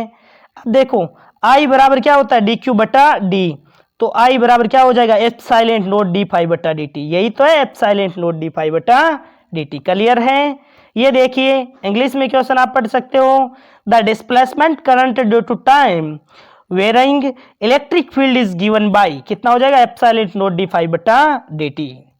आगे बढ़ते हैं, ये इसका सॉल्यूशन प्रोवाइड कर दिया है कि phi equal to sigma Q upon epsilon naught होता है। फाई इक्वल टू क्या होता है, क्यू बटा एप्सिलॉन नोड। क्यू का मान निकालना है, इसको इससे मल्टीप्लाई करवा दो, अवकलन करोगे तो आपको ये प्राप्त हो जाएगा। लेकिन मैं कह देता हूं इसका सॉल्यूशन है, आपको डायरेक्ट फॉर्मूला ध्यान में रखना है, एप्सिलॉन नोड डी फाई बटा डी टी। अगले क्वेश्चन की ओर बढ़ते हैं, एक और बेहतरीन क्वेश्चन। नाभिकीय बल के लिए सही कथन का चयन करें। नाभिकीय बल ध्यान रखना, पहले भी मैंने बताया है, अब भी बताऊंगा, और एग्जामिनर आपको बताएगा एग्जाम में क्वेश्चन देकर। नाभिकीय बल, नाभिकीय बल आते ही आपको पता हो जाना चाहिए कि नाभिकीय बल परबल बल है, परबल बल है, अल्प पराश्रयी बल है, परबल बल है, अल्प पराश्रयी बल है और आवेशों से स्वतंत्र है। तो किस में दे रखा है, परबल बल है, अल्प पराश्रयी बल है और आवेश से स्वतंत्र है। ए ऑप्शन ही करेक्ट हो जाएगा। ध्यान रखना, कई बार क्रम पूछ लेता है नाभिकीय बल, गुरुत्वाकर्षण बल इनका। तो गुरुत्वाकर्षण बल की बात करें तो गुरुत्वाकर्षण बल है वो दुर्बल बल होता है, सबसे प्रकृति में दुर्बल बल होता है, दुर्बल बल होता है। और ये जो दीर्घ पराश्रयी बल होता है, ये कैसा होता है, ये दीर्घ पराश्रयी बल होता है। क्लियर हुआ, ये पॉइंट ध्यान में रखना आपको। बाकी आपको पता होना चाहिए नाभिकीय संलयन, नाभिकीय विखंडन, ये भी पता होना चाहिए। देखिए नाभिकीय संलयन की बात करें तो जब भी हल्के नाभिक मिलकर भारी नाभिक का निर्माण करते हैं तो उसे कहते हैं नाभिकीय संलयन। नाभिकीय संलयन पूछ लेता है, जैसे आपको पूछ ले सूर्य में, तारों में जो ऊर्जा होती है, हाइड्रोजन बम है, ये सब नाभिकीय संलयन पर ही आधारित होते हैं। एक होता है नाभिकीय विखंडन, नाभिकीय विखंडन। अब देखो क्वेश्चन आता है तो मैं इससे संबंधित जो भी नाम आ गया तो उसका पोस्टमार्टम कर ही देता हूं। नाभिकीय विखंडन की बात करें तो पूछ लेता है आपसे परमाणु बम किस पर आधारित होता है, परमाणु बम, परमाणु बम किस पर होता है, तो ये नाभिकीय विखंडन पर आधारित होता है। क्लियर है। तो एग्जाम्पल ध्यान में रखना, परमाणु बम ये नाभिकीय विखंडन पर आधारित होता है और सूर्य में, तारों में ऊर्जा जो संचित होती है वो नाभिकीय संलयन के द्वारा होती है। क्लियर है, समझ में आ गया। और नाभिकीय बल कैसा होता है, अल्प पराश्रयी का परबल बल होता है, आवेश से स्वतंत्र होता है। आवेश से स्वतंत्र क्यों होता है भाई, क्योंकि ये प्रोटॉन प्रोटॉन प्रोटॉन न्यूट्रॉन इन सब के मध्य समान बल लगता है। क्लियर हुआ, ऑप्शन ए करेक्ट हो जाएगा। और ये आपको सॉल्यूशन प्रोवाइड कर दिया। न्यूक्लियर फोर्स आपसे पूछा है, सॉल्यूशन क्या इंग्लिश में क्वेश्चन प्रोवाइड कर दिया। न्यूक्लियर फोर्स आपसे पूछा था, strong, short range and charge independent, ये होता है नाभिकीय बल, न्यूक्लियर फोर्स, ये ऑप्शन करेक्ट हो जाएगा। ये आपको सॉल्यूशन प्रोवाइड कर दिया है कि नाभिकीय बल ब्रह्मांड का सबसे शक्तिशाली मूल बल है। दुर्बल बल की बात करें तो वो गुरुत्वाकर्षण बल है, बोलने तो दूंगा ही नहीं, आपका भाई आपको नहीं बोलने देगा, कहां जाओगे आप। ये प्रोटॉन प्रोटॉन के बीच लगने वाले विद्युत प्रतिकर्षण बल के लगभग 100 गुना अधिक शक्तिशाली, देखो कितना शक्तिशाली है, शक्तिशाली बल है ये नाभिकीय बल। मजा ही आ जाता है इनको पढ़ने में। एक दो क्वेश्चन और बताता है यहां पर मैं आपको, ये रहा देखो, अल्पराश्री बल है, यह केवल नाभिक के भीतर बहुत कम दूरी 10 की पावर -15 मीटर या 1 फर्मी तक ही प्रभावी होता है, इससे अधिक दूरी पर यह शून्य हो जाता है। ये पॉइंट भी आपको ध्यान में रखना है। पूछ लेता है परमाणु की बात आए तो 10 की पावर -10 याद रखना, नाभिक की बात आए तो 10 की पावर -15 आपको ध्यान में रखना है। पूछ लेता है कई बार परमाणु की त्रिज्या, परमाणु के लिए पूछ ले तो 10 की पावर -10 मीटर या फिर 1 एंगस्ट्रॉम बोल सकते हो। नाभिक की बात आए तो 10 की पावर -15 मीटर या 1 फर्मी, ये त्रिज्या पूछ लेता है कई बार डायरेक्ट, तो आपको दोनों मान रखना है। परमाणु के लिए 10 की पावर -10 मीटर या फिर 1 एंगस्ट्रॉम भी बोल सकते हो। अरे एंगस्ट्रॉम क्या होता है, 10 की पावर -10। अब देखिए आवेश स्वतंत्र का क्या कंसेप्ट है, यह बल कणों के आवेश पर निर्भर नहीं करता है, जितना बल दो प्रोटोनों के बीच लगता है उतना ही एक प्रोटॉन, न्यूट्रॉन और 2 न्यूट्रॉनों के बीच लगता है, सबके मध्य समान बल लगता है। अगला क्वेश्चन एक और बेहतरीन क्वेश्चन, देखिए ये क्वेश्चन बार बार एग्जाम में पूछा जाता है और आपके भी एग्जाम में पूछा जाएगा। क्वेश्चन में पूछा गया है निम्नलिखित में से कौन से कथन सही है, प्रकाश विद्युत धारा प्रकाश की तीव्रता पर निर्भर करती है। अरे ये क्वेश्चन आया है तो फोड़ दो तुरंत के तुरंत 6 कंसेप्ट कि प्रकाश विद्युत धारा की बात आई है तो तीव्रता बढ़ाओगे, फोटो इलेक्ट्रॉनों की संख्या बढ़ेगी, प्रकाश विद्युत धारा का मान भी बढ़ेगा। क्लियर हुआ, समझ में आ गया ना। तीव्रता बढ़ाओगे, फोटो इलेक्ट्रॉनों की संख्या बढ़ेगी, प्रकाश विद्युत धारा का मान बढ़ेगा। इसने कहा है प्रकाश विद्युत धारा प्रकाश की तीव्रता पर निर्भर करती है, अरे बिल्कुल करती है, प्रकाश विद्युत धारा का मान प्रकाश की तीव्रता पर निर्भर करता है। बी को पढ़ते हैं। दूसरा कंसेप्ट क्या ध्यान में रखना है, ये तो पहला हुआ है, मैंने कहा था ना 6 कंसेप्ट फोड़ दो रेगुलर की तरह। दूसरा कंसेप्ट ये था कि जैसे ही इलेक्ट्रॉनों की गतिज ऊर्जा बढ़ाओगे तो आवृत्ति बढ़ेगी, आवृत्ति बढ़ाओगे इलेक्ट्रॉनों की गतिज ऊर्जा बढ़ेगी तो निरोधी विभव भी बढ़ेगा। क्लियर है, समझ में आ गया। देखिए जैसे ही आवृत्ति बढ़ाओगे तो इलेक्ट्रॉनों की गतिज ऊर्जा बढ़ेगी तो निरोधी विभव बढ़ेगा। ये है आपके 6 कंसेप्ट, ये आपको अच्छी तरीके से पता होने चाहिए। क्या क्या बताया मैंने, सबसे पहले मैंने बताया है कि तीव्रता बढ़ाओगे प्रकाश विद्युत धारा बढ़ेगी, फोटो इलेक्ट्रॉनों की संख्या बढ़ेगी। वैसे ही आवृत्ति बढ़ाओगे इलेक्ट्रॉनों की गतिज ऊर्जा बढ़ेगी, निरोधी विभव बढ़ेगा। अब ऐसे पूछ लेता है, कैसे पूछता है, पूछ लेता है कि निरोधी विभव, ये निरोधी विभव तीव्रता पर निर्भर करता है क्या। अरे बिल्कुल नहीं करता, अपने अपनी फैमिली में रहो। देखो इस वाले पार्ट में ये निर्भर करते हैं एक दूसरे पर और ये वाले एक दूसरे पर निर्भर करते हैं। अब ये वाला इस पर निर्भर नहीं करेगा, ये वाला इस पर निर्भर नहीं करेगा। पूछ लेता निरोधी विभव आपके तीव्रता पर निर्भर करता है क्या, बिल्कुल नहीं करता है। अब देख लीजिए पहले में कहा था प्रकाश विद्युत धारा प्रकाश की तीव्रता पर निर्भर करता है क्या, बिल्कुल करता है, तीव्रता पर धारा पर निर्भर करता है। दूसरा निरोधी विभव, कहाँ है भाई निरोधी विभव को पकड़ो जल्दी, ये रहा निरोधी विभव पकड़ा गया है। निरोधी विभव उत्सर्जित इलेक्ट्रॉनों की अधिकतम गतिज ऊर्जा के सीधे संबंधित है। अरे निरोधी विभव तो यहाँ बैठा है, अरे गतिज ऊर्जा आप कहाँ हो, तो ये रही गतिज ऊर्जा, ये डायरेक्ट समानुपाती है, बिल्कुल एक ही परिवार में है, दोनों निर्भर होते हैं, गतिज ऊर्जा के सीधे संबंधित है, यहाँ तक तो बिल्कुल करेक्ट है। जो का मतलब क्या है, जो का मतलब है निरोधी विभव, ये गड़बड़ नहीं कर दे, देखते रहना। जो आपतित विकिरण की तीव्रता पर निर्भर करता है, अरे यहां तक तो सही बोला था, लेकिन ये जो से मामला बिगाड़ दिया इसने। जो आपतित विकिरण की तीव्रता पर निर्भर नहीं करता है। तीव्रता तो इस परिवार में आ गई और ये इस वाले परिवार में है, बिल्कुल निर्भर नहीं करता है। ये गलत हो गया। देखो स्टार्टिंग में तो इसने सही कहा था कि निरोधी विभव इलेक्ट्रॉनों की गतिज ऊर्जा, इलेक्ट्रॉनों की अधिकतम गतिज ऊर्जा के सीधे संबंधित होता है, ये तो सही था। लेकिन आगे इसने गलत बता दिया कि निरोधी विभव तीव्रता पर निर्भर करता है, तो ये नहीं करता है बिल्कुल। सी को पढ़ते हैं। धातु की सतह से प्रकाश विद्युत उत्सर्जन एक इलेक्ट्रॉन द्वारा एक फोटोन के अवशोषण के कारण होता है, ये बिल्कुल करेक्ट है। यानी कि एक फोटोन है वो एक इलेक्ट्रॉन को उत्सर्जित कर सकता है।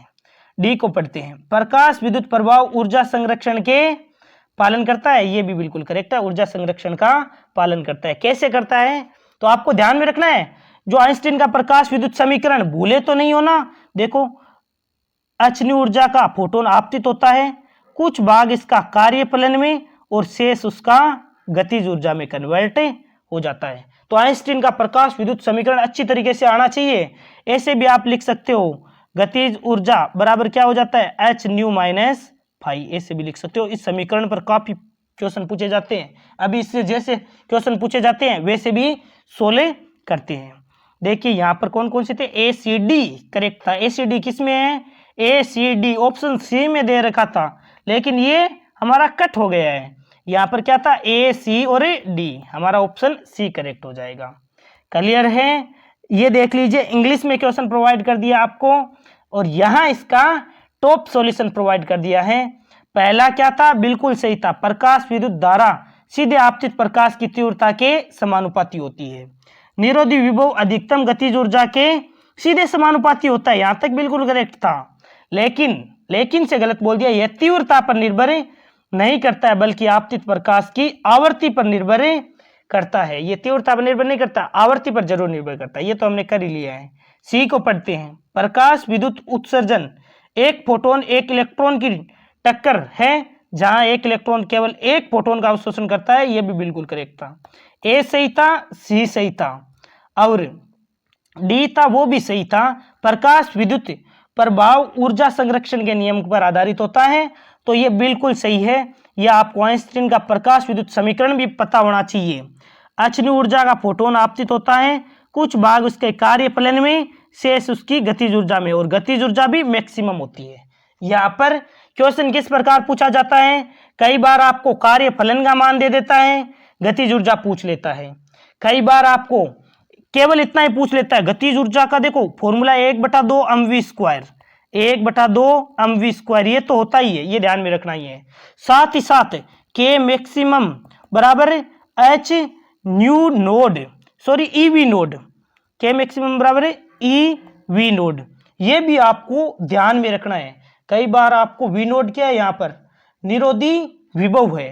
वी नोड क्या है, निरोधी विभव है। ये पॉइंट भी आपको ध्यान में रखना है, के मैक्सिमम बराबर ई वी नोड। अब देखो कार्यफलन का पूछ लेता है, phi is equal to H nu naught, तो आप ये सारे के सारे फॉर्मूले ध्यान रखना। एच न्यू देखो ऊर्जा माइनस फाई के स्थान पर आप एच न्यू नोड लिख सकते हो। न्यू नोड क्या है, दिल्ली आवर्ती, ये न्यू नोड क्या है, दिल्ली आवर्ती है। क्लियर है। के मैक्सिमम बराबर ई वी नोड, ये वी नोड क्या है, ये वी नोड है निरोधी विभव। तो क्लियर है ना, समझ में आ गया ना। ये देखो बिल्कुल भी कंफ्यूज नहीं होना है, मैं एक बार वापस बता देता हूं। के मैक्सिमम बराबर ई वी नोड लिखा है, जहां वी नोड क्या है, ये है निरोधी विभव। क्लियर है। और एच न्यू, ये न्यू क्या है, आवर्ती, ये न्यू क्या है, आवर्ती। फाई बराबर क्या लिख सकते हो, एच न्यू नोड, ये न्यू नोड क्या है, यह है दिल्ली आवर्ती, यह है दिल्ली आवर्ती। क्लियर है, समझ में आ गया ना। तो बिल्कुल भी कंफ्यूज नहीं होना है। डायरेक्ट कई बार इतना इतना संबंध दे देता है, के मैक्सिमम बराबर ईवी नोड से दे देता है, कई बार फाई इज इक्वल टू कार्यफलन पूछ लेता है एच न्यू नोड का। क्लियर हुआ। आगे बढ़ते हैं एक और बेहतरीन क्वेश्चन के साथ, क्वेश्चन नंबर 10। अब मैं पानी पी लेता हूं क्योंकि मेरे को प्यास लग गई है, आप भी पानी पी लीजिए। अब देखिए क्वेश्चन नंबर 10, एक और बेहतरीन क्वेश्चन है। सबसे पहले क्वेश्चन को पढ़ते हैं, देखते हैं कौन कौन विद्यार्थी अभी तक टिका हुआ है। मेरे को एक प्यारा सा कमेंट जरूर करना, कैसी लगी आपको क्लास, ताकि मेरे को पता चल जाएगा कि कौन कौन विद्यार्थी पूरी क्लास को देख रहा है। क्योंकि इतनी बड़ी क्लास को जो विद्यार्थी देखेगा ना, काफी सारे कंसेप्ट क्लियर करके जाएगा। अब देखिए, निरंतर आवर्ती पर आपतित विकिरण की तीव्रता आई और निरोधी विभव वी नॉट के बीच सही वक्र कौन सा होगा। अब आपको भी पता है, मैंने अभी बताया था ना, तीव्रता है वो निरोधी विभव पर निर्भर नहीं करता है। इसकी तो अपनी अलग फैमिली है कि आवर्ती बढ़ाओगे इलेक्ट्रॉनों की गतिज ऊर्जा बढ़ेगी, गतिज ऊर्जा बढ़ेगी तो निरोधी विभव बढ़ेगा। इसका मतलब निरोधी विभव तीव्रता पर निर्भर ही नहीं करता है, यानी तीव्रता इधर है, निरोधी विभव इधर है, तो ग्राफ कुछ इस प्रकार हो जाएगा। क्लियर है, ये तीव्रता पर निर्भर बिल्कुल भी नहीं करता है, इस प्रकार ग्राफ हो जाएगा। कौन सा ग्राफ है, ए नहीं है, बी नहीं है, सी नहीं है, डी करेक्ट हो जाएगा। क्लियर है, समझ में आया अच्छी तरीके से। अब देखिए, आइंस्टीन के प्रकाश विद्युत समीकरण से ईवी नोट बराबर एच न्यू माइनस फाई, समझ में आ गया ना। अरे ये कैसे हुआ आपको पता है क्या, देखो इसी प्रकार है, एच न्यू ऊर्जा का फोटोन आपतित हुआ, कुछ भाग इसका कार्य फलन में और शेष गतिज ऊर्जा के रूप में। क्लियर है। अब देखो H nu minus phi equal to गतिज ऊर्जा के स्थान पर मैंने बताया था ना, आप लिख सकते हो ई वी नोड। यहां पर ध्यान रखना है, भूलना तो है ही नहीं, क्योंकि यही है, ये कोई स्टूडेंट भूल जाएगा तो फिर मेरे से बर्दाश्त नहीं होगा। वी नोड क्या होगा, वी नोड होता है निरोधी विभव, ये होता है निरोधी विभव। ये निरोधी विभव बेटा यही वही है जो आवर्ती इलेक्ट्रॉनों की गतिज ऊर्जा पर निर्भर करता है, ये कोई तीव्रता पर निर्भर नहीं करता है। फाई क्या है, फाई एक कार्य फलन है, फाई एक कार्य फलन, कार्य फलन के स्थान पर कई बार एच न्यू नोड लिखा होता है। न्यू नोड क्या होती है, देहली आवर्ती, देहली आवर्ती, देहली आवर्ती से अधिक प्रकाश आपतित होगा ना तभी इलेक्ट्रॉन उत्सर्जित होता है। और न्यू क्या होती है, न्यू होती है आवर्ती, आवर्ती। ई बराबर एच न्यू वाला ध्यान में रखना, ई बराबर एच न्यू बराबर एच सी अपॉन लेमडा, ध्यान रखना, ई बराबर एच न्यू बराबर H C upon lambda. Clear है ना। तो ये कुछ इस प्रकार हो जाएगा। यहाँ निरोधी विभव वी नोड केवल आपतित प्रकाश की आवर्ती न्यू पर निर्भर करता है। प्रकाश की तीव्रता आई बढ़ाने से केवल उत्सर्जित इलेक्ट्रॉनों की संख्या बढ़ती है। तीव्रता बढ़ाओगे फोटो इलेक्ट्रॉनों की संख्या बढ़ेगी, प्रकाश विद्युत धारा का मान बढ़ेगा। उनकी अधिकतम गतिज ऊर्जा या निरोधी विभव पर कोई प्रभाव नहीं पड़ता है, क्योंकि ये इन पर निर्भर ही नहीं करता है। इसीलिए तीव्रता बदलने पर कोई निरोधी विभव समान रहता है। ग्राफ कुछ इस प्रकार हो जाएगा। क्लियर है। आगे बढ़ते हैं, एक और बेहतरीन क्वेश्चन। यदि क्वेश्चन अच्छे लगे और टॉप सॉल्यूशन लगे तो एक सब्सक्राइब अपने भाई के लिए जरूर करना। आपको नेक्स्ट वीडियो नेक्स्ट लेवल का प्रोवाइड किया जाएगा। मैं आपका साथ तब तक देता रहूंगा जब तक कि हर विद्यार्थी का एग्जाम नहीं हो जाता। आपको भी पूरा सपोर्ट करना है, अपने दोस्त से फैमिली से फैला दो क्लास को जगह जगह। यदि कोई आपके विद्यार्थी, आपके छोटे भाई पढ़ रहे हैं 12th क्लास में, तो इनको भी डिटेल फ्री में बैच प्रोवाइड कर रहा हूं। मेरे से जितना होगा वो सारा एफर्ट लगाऊंगा। दूर स्थित प्रकाश स्रोत से उत्पन्न तरंगागर का प्रकार होता है। तो दूर स्थित प्रकाश स्रोत से उत्पन्न तरंगागर कैसे होते हैं, समतल तरंगागर होते हैं। ध्यान रखना, क्वेश्चन आया है तो 3 पॉइंट तो क्लियर करवाने ही करवाने हैं, मिनिमम है ये। तो देखिए, बिंदु स्रोत के कारण कैसे तरंगागर होते हैं।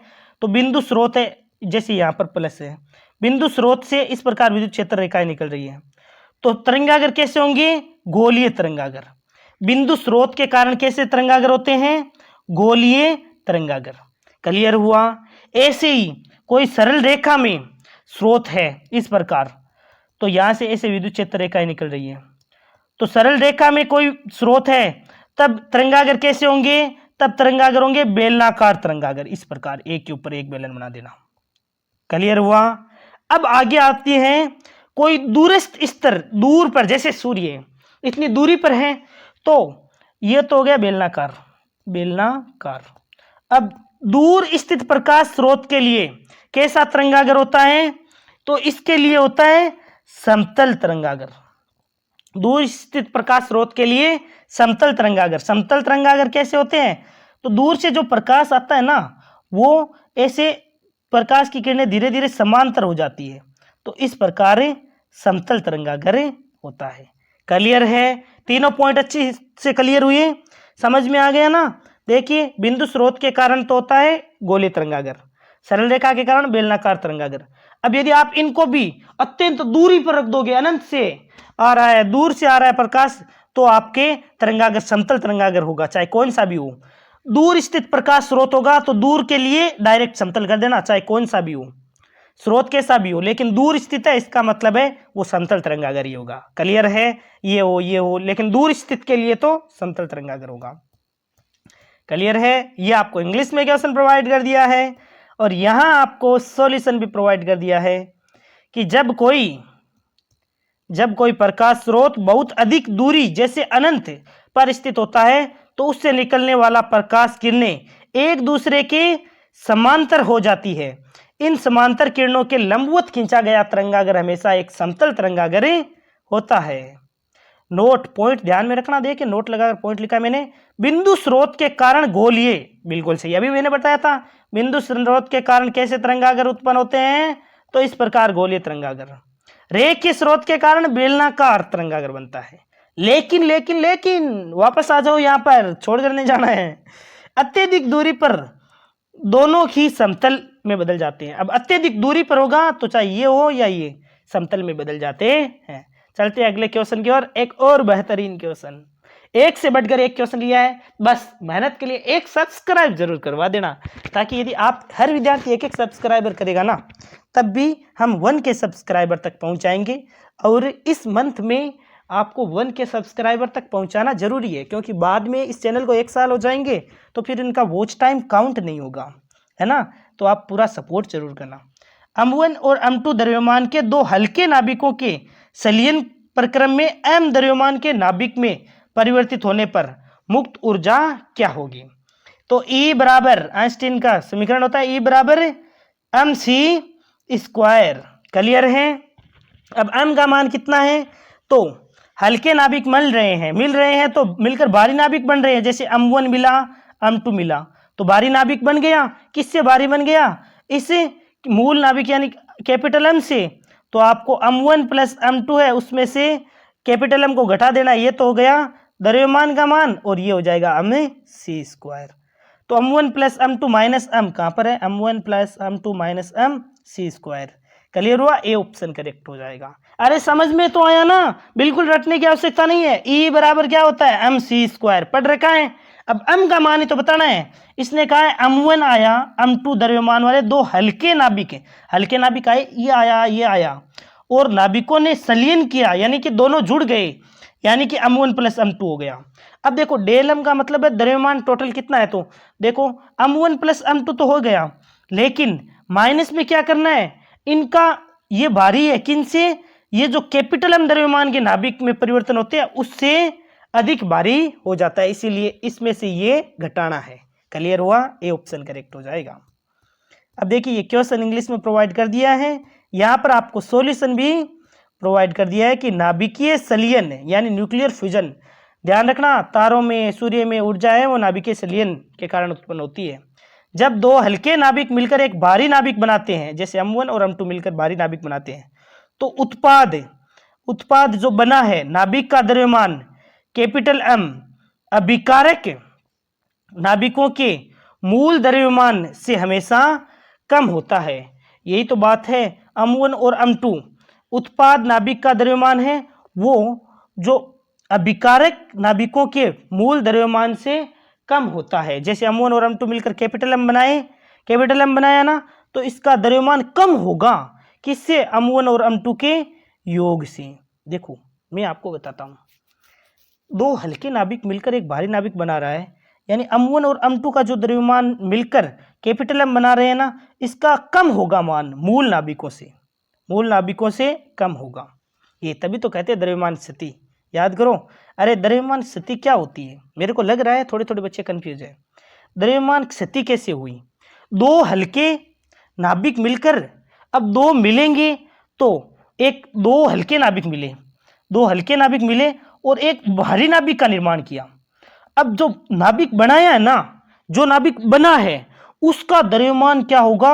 उसका द्रव्यमान कम होगा। ये इसे कहते हैं द्रव्यमान स्थिति। अब हल्के दो मिलकर भारी बना रहे हैं तो होना ऐसे चाहिए ना, भारी का अधिक होना चाहिए। लेकिन द्रव्यमान स्थिति तभी तो होगी जब M1 और M2 मिलकर कैपिटल M को बनाया, लेकिन कैपिटल M का तो कम हो गया द्रव्यमान और इन दोनों का अधिक है। यही तो बात है। द्रव्यमान क्षति, डेल m का मान निकाल लिया, E बराबर mc² लगा दिया। क्लियर है। दो हल्के विद्यार्थी मिलकर एक बड़े विद्यार्थी का निर्माण हुआ है, मान लो बड़ा मोटा सा आदमी।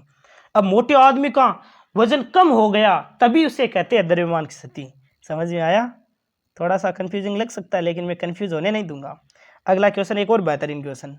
एक प्रोटॉन, एक न्यूट्रॉन, एक इलेक्ट्रॉन और एक अल्फा कण की ऊर्जा समान है। इनकी डे ब्रोगली तरंगदैर्घ्य लैम्डा प्रोटॉन, न्यूट्रॉन, इलेक्ट्रॉन और अल्फा है, तब आपको बताना है। तो लैम्डा बराबर क्या होता है? H/P, P बराबर √2m ke। कहने का मतलब है कि लैम्डा है वो द्रव्यमान के अंडर के व्युत्क्रमानुपाती है। जिनका द्रव्यमान अधिक होगा उसका लैम्डा कम होगा। क्लियर है? समझ में आ गया ना? अब आपको भी पता है कि अल्फा कण है उसका द्रव्यमान है वो प्रोटॉन के द्रव्यमान का 4 गुना होता है। तो अल्फा कण का द्रव्यमान क्या होगा? अधिक होगा, तो लैम्डा कम हो जाएगा। क्लियर है? तो इसमें ए ऑप्शन में तो देखो डायरेक्ट दे रखा है, बराबर तो होना ही नहीं है, ये तो होगा ही नहीं। देखो अल्फा कण का तरंगदैर्घ्य लैम्डा कम हो जाएगा। क्लियर है? ये देखिए इसका सॉल्यूशन प्रोवाइड कर दिया है। लैम्डा बराबर H/P होता है, P बराबर √2m के लिख सकते हो। इसका मतलब है कि जिस कण का द्रव्यमान सबसे अधिक होगा उसकी तरंगदैर्घ्य सबसे कम होगी। अब इलेक्ट्रॉन का द्रव्यमान कम है, उससे अधिक प्रोटॉन का द्रव्यमान है, उससे अधिक न्यूट्रॉन का द्रव्यमान है, तो क्या हो जाएगा? लैम्डा सबसे अधिक किसका हो जाएगा? इलेक्ट्रॉन का अधिक हो जाएगा। उससे अधिक लैम्डा प्रोटॉन का, उससे अधिक न्यूट्रॉन का। इस प्रकार लैम्डा इलेक्ट्रॉन का सबसे अधिक हो जाएगा क्योंकि इसका द्रव्यमान सबसे कम है। फिर प्रोटॉन, फिर न्यूट्रॉन और अल्फा। किस में दे रखा था? अल्फा, न्यूट्रॉन, पी और ई। यही था, ये ऑप्शन करेक्ट हो जाएगा। क्लियर है?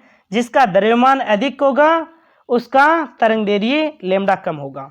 आपको पता है इलेक्ट्रॉन का द्रव्यमान कम था, इलेक्ट्रॉन का द्रव्यमान कम था, इलेक्ट्रॉन का द्रव्यमान कम था, इसका मतलब है लैम्डा अधिक हो जाएगा।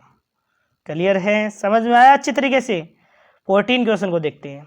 एक दर्पण द्वारा उत्पन्न रैखिक आवर्धन प्लस का 1.5 है। तो आपको पूछा है कि यह दर्पण कौन सा है, वस्तु कहाँ रखी है। देखिए बेहतर क्वेश्चन है, मानना पड़ेगा आपको, टॉप से टॉप क्वेश्चन लिए गए हैं। हल्के क्वेश्चन भी लिए, ऐसा नहीं है कि हल्के क्वेश्चन शुरू में करवा दिए हैं, सब टाइप के क्वेश्चन लिए हैं मैंने। अब देखिए आवर्धन क्या है? आवर्धन 1 से अधिक है, 1.5 इसका मतलब 1 से अधिक है। इसके साथ ही आवर्धन पॉजिटिव है। आवर्धन पॉजिटिव है इसका मतलब है कि प्रतिबिंब कैसा होगा आपका? आभासी होगा, और आभासी, सीधा और बड़ा प्रतिबिंब होगा। किस में बनता है? देखो एक अवतल दर्पण है क्या ये? बिल्कुल अवतल दर्पण होगा जिसकी वस्तु अप और टू अप के बीच रखी है। अरे दर्पण में अप टू अप कहाँ आ गया? ये अप टू अप तो लेंस में आता है, दर्पण में तो अप है और यहाँ पर पी होता तो मैं कर सकता था। दर्पण में क्या होता है? अप और पी आप कर सकते थे, ए तो नहीं होगा, बी को पढ़ते हैं। एक अवतल दर्पण जिसकी वस्तु अप और ध्रुव के बीच रखी, ये बिल्कुल करेक्ट है। देखिए ध्यान रखना, आवर्धन जब भी 1 से बड़ा है, 1 से बड़ा है, इसका मतलब है कि प्रतिबिंब है वो कैसा बन रहा है? आभासी बन रहा है। आभासी, आभासी प्रतिबिंब तो भाई अवतल नहीं, उत्तल दर्पण में ज्यादा बनता है। उत्तल दर्पण में आभासी प्रतिबिंब बनता है, लेकिन ध्यान रखना उत्तल दर्पण में जो भी आभासी प्रतिबिंब बनता है वो छोटा बनता है, बिंदु आकार का बनता है, बड़ा प्रतिबिंब नहीं बनता है। अब आवर्धन तो 1 से बड़ा है, इसका मतलब है कि अवतल दर्पण होता है। अवतल दर्पण में एक कंडीशन ही ऐसी होती है, अवतल दर्पण में एक कंडीशन ही ऐसी होती है जिसमें क्या होता है? जिसमें प्रतिबिंब होता है आभासी, सीधा और बड़ा प्रतिबिंब बनता है। यह है अवतल दर्पण। अरे उत्तल दर्पण क्या होता है? जिसके भीतर पॉलिश होती है। अवतल दर्पण होता है जिसके उभरे हुए भाग पर पॉलिश होती है। तो यहां पर जैसे ही अप के और ध्रुव पी के बीच में जब वस्तु रखी होती है, अप और ध्रुव पी के मध्य वस्तु रखी होती है, तब इसका प्रतिबिंब कैसा बनता है? तब इसका प्रतिबिंब बनता है आभासी, सीधा और बड़ा प्रतिबिंब बनता है। ये ऑप्शन बी करेक्ट हो जाएगा। जब भी m 1 से बड़ा है इसका मतलब आभासी, सीधा और बड़ा प्रतिबिंब बन रहा है, जो अवतल दर्पण की एक कंडीशन F और P के मध्य जब वस्तु रख रखी होती है तभी ये पॉसिबल होता है। बाकी उत्तल में बनते हैं, बाकी तो देखो अवतल में सभी वास्तविक उल्टे बनते हैं। एक ही कंडीशन है, F और P के मध्य रखी होती है ना वस्तु, जब आभासी, सीधा और बड़ा प्रतिबिंब बनता है। उत्तल में तो आभासी सीधे बनते हैं, लेकिन उनमें प्रतिबिंब हमेशा छोटे बनते हैं, वस्तु से छोटे बनते हैं। क्लियर है, समझ में आ गया ना? बी ऑप्शन करेक्ट हो जाएगा। ये आपको इंग्लिश में क्वेश्चन प्रोवाइड कर दिया है, यहाँ पर आपको सॉल्यूशन प्रोवाइड कर दिया है कि धनात्मक आवर्धन धनात्मक होना दर्शाता है कि प्रतिबिंब आभासी और सीधा है, वर्चुअल एंड इरेक्ट है। मान 1 से बड़ा है, m 1 से बड़ा है, इसका अर्थ है कि प्रतिबिंब का आकार वस्तु के आकार से बड़ा है। अब आभासी, सीधा और बड़ा प्रतिबिंब कहाँ बनता है? जब बनता है उत्तल दर्पण में F और P के मध्य हो। उत्तल दर्पण हमेशा छोटा प्रतिबिंब बनाता है। छोटा मतलब आवर्धन m है वो 1 से छोटा होता।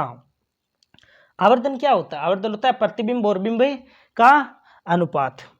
केवल अवतल दर्पण की एकमात्र ऐसा दर्पण है जो वस्तु का मुख्य फोकस F और P के बीच रखने पर उसका सीधा आभासी और आवर्धित प्रतिबिंब बनाता है। ध्यान रखना, इनके ना यूज भी ध्यान में रख लेना। हमारे क्या है, जैसे उत्तल दर्पण का यूज होता है ना गाड़ियों के पश्च दर्पण में, उत्तल दर्पण का यूज होता है। दाढ़ी वगैरह बनाने में अवतल दर्पण का यूज होता है, ये तो पढ़ लिया होगा आपने ना।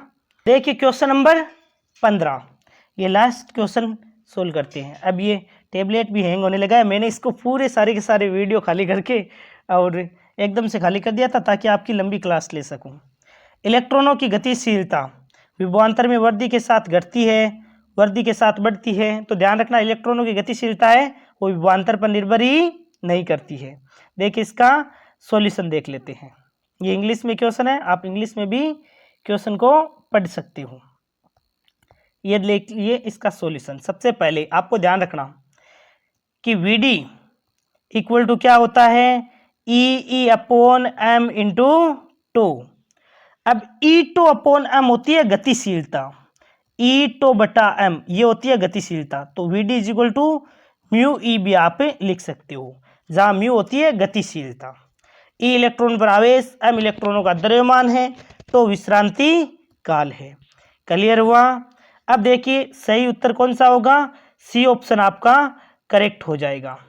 केवल सी और डी इसमें करेक्ट होंगे। इलेक्ट्रॉन की गतिशीलता उस सरलता को संदर्भित करती है जिसके साथ इलेक्ट्रॉन एक चालक के माध्यम से गति कर सकते हैं। इलेक्ट्रॉन की गतिशीलता मुख्य रूप से तापमान और पदार्थ के गुणों से प्रभावित होती है, लेकिन चालक पर प्रयुक्त विभवांतर से नहीं। विभवांतर से यह गतिशीलता प्रभावित नहीं करती है। ताप और पदार्थ की प्रकृति, ये ध्यान रखना।